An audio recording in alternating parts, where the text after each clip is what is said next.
저희 개혁신당은 조기 대선이 있을 것이라는 생각을 가지고 미리부터 준비를 해왔습니다. 그렇기 때문에 오늘 지체 없이 이렇게 후보 등록을 할 수 있었다 이렇게 말씀드리고요.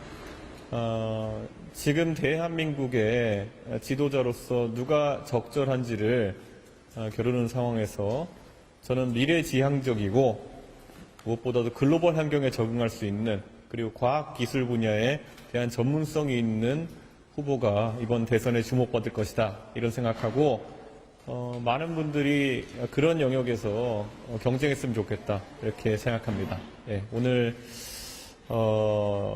이 등록 이후 시점부터 정말 많은 것을 보여드리고 더더욱 열심히 선거운동해서 대한민국 희망을 보여드리겠습니다. 예. 질문 있으신가요? 네, 있으면 여기.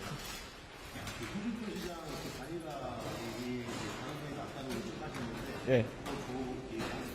예. 저 홍준표 시장과 저는 홍준표 시장과 오세훈 시장 같은 경우에는 저와 워낙 평소에도 많은 소통을 하고 있고 그래서 이번에 탄핵 결과가 나온 다음에 따로 이렇게 사적으로 소통하는 시간을 가졌습니다. 그런데 단일화나 이런 것은 솔직히 국민의힘에서 저를 굉장히 사실도 아니고 그리고 모욕적인 그런 주장을 통해서 내쫓았기 때문에 그런 부분에 대해서 어떠한 반성이나 사과의 의미도 없는 그리고 그런 상황 속에서 단일화 논의는 무의미하다 이렇게 말씀드리고요. 이번 대통령 선거에서 정말 과학기술 분야나 아니면은 또 미래 세대를 대표하는 그런 후보가 따로 나올 것이라 생각하지 않기 때문에 그분들의 표심을 담아서 끝까지 가도록 하겠습니다. 예.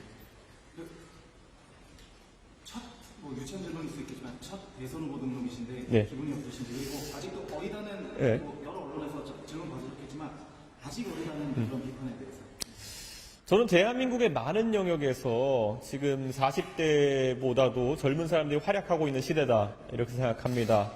지금 기업 같은 경우에도 국내 굴지의 대기업들도 이제 40대 총수 체제로 들고 있고 그리고 저는 과거에 우리나라의 훌륭한 지도자들이 대선에 도전했던 나이가 40대에 시작한 경우가 굉장히 많습니다. 그렇기 때문에 결코 제 도전이 나이로 어리다고만 평가받을 것은 아니다 이렇게 생각하고 세계적으로 본다 하더라도 프랑스 같은 경우는 30대 대통령을 만들어냈고 그리고 오스트리아나 아니면은 뉴질랜드 같은 나라에서도 젊은 총리들이 활약하고 있는 상황입니다. 그렇기 때문에 저는 대한민국에서도 젊은 지도자가 충분히 활약할 수 있는 공간이 있다라는 생각을 하고 지금까지 제가 국회의원 선거도 어려운 선거를 돌파해내고 그리고 큰 당의 대표도 지내면서 선거 승리도 이끌어본 경험이 있습니다. 그렇기 때문에 저에게 젊으니까 좀 더 기다려라 아니면 젊으니까 더 공부해라 이런 말들은 사실 흔히 기성세대가 젊은 세대에게 하는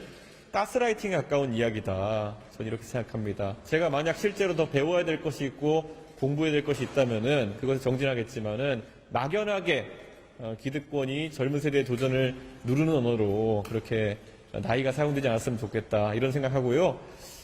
저 개인도 이 선관위에서 후보 등록을 하는 것은 국회의원 선거 여러 번 출마했기 때문에 익숙합니다만 이렇게 중앙선관위에서 대통령 선거에 도전한다는 것은 저 개인에게도 굉장히 영광스러운 일이고 무엇보다 저를 신뢰해 주신 우리 개혁신당의 당원과 지지자분들에게도 감사드리고 싶습니다. 그리고 이번 선거의 도전의 의미라고 하는 것은 제가 처음에 전당대회에 국민의힘에 도전했을 때도 참가의 의의를 두는 것이냐 이런 얘기도 있었고 동탄에서 제가 아주 어려운 선거에 도전할 때도 돌을 던지려는 것이냐 이런 얘기도 있었지만은 이번 대통령 선거도 저는 당선 그 이외의 목표는 없다는 생각으로 선거에 임하고 있습니다. 그래서 많은 관심과 또 그리고 도움을 주시면은 감사하겠습니다. 대표님 그리고 저 후보자로서 첫 일정이라 선거운동 어떻게 풀어나가실지 저는 이번 선거에서 지금 이재명 대표가 상당히 우세한 것처럼 보이는 모양새지만 한편으로는 이재명 대표에 대해서 우려하는 사람들 많습니다. 그런데 지금 탄핵 결과에 대한 예측이라든지 아니면 계엄이라든지 이런 국면 속에서 중도 보수 진영이 상당히 위축되어 있다는 생각을 하게 됩니다. 그래서는 어제 그제도 대구와 영덕 등지에서 일정을 했지만 우선 그분들에게 윤석열 대통령이 잘못한 것이지 그분들이 잘못한 것이 아니다. 결국 그분들의 지지를 성과로 담아내지 못한 윤석열 정권의 문제를 너무 자책하지 말아달라라는 말씀을 드리고자 하고 그래서 대구 경북 지역에서의 일정을 우선시해서 진행하겠습니다. 그리고 제가 어느 선거에서나 그랬던 것처럼 이번 대통령 선거도 실제 발로 뛰는 선거를 앞세우겠다 이렇게 말씀드립니다. 그래서 당장 한 이틀 뒤부터 대구에서 진짜 유권자들에게 진정성 있는 마음으로 인사드리는 것부터 시작하겠다 이렇게 언론인들께 미리 좀 예고를 하겠습니다. 국민의힘이랑 뭐 어떤 퍼센테이지로 말씀하실 수 없겠지만 그들이 변하지 않으면 나는 들어가지 않겠다는 취지의 말씀 계속 하시는데 네. 어느 정도 가능성이라고 좀 볼 수 있을까요? 저는 국민의힘이 사실 저에게 사과할 필요는 그렇게 많지 않습니다. 그건 해도 좋고 안 해도 좋습니다. 그런데 적어도 이 혼란 사태에 대해 가지고 진정성 있는 사과와 반성, 그리고 사과와 반성은 말로만 하는 것이 아닙니다. 실질적인 조치가 있었을 때 저는 그것이 평가할 만한 상황이 될 것이다 이렇게 생각하고요. 지금은 전혀 그런 움직임이 보이지 않고 있습니다. 오히려 지금 일각에서는 이 폐허가 된 중도 보수의 진영 내에서도 당권을 노리고 지금 많은 사람들이 이전 투구를 벌이는 상황 아니냐 이런 얘기까지 나오는데요.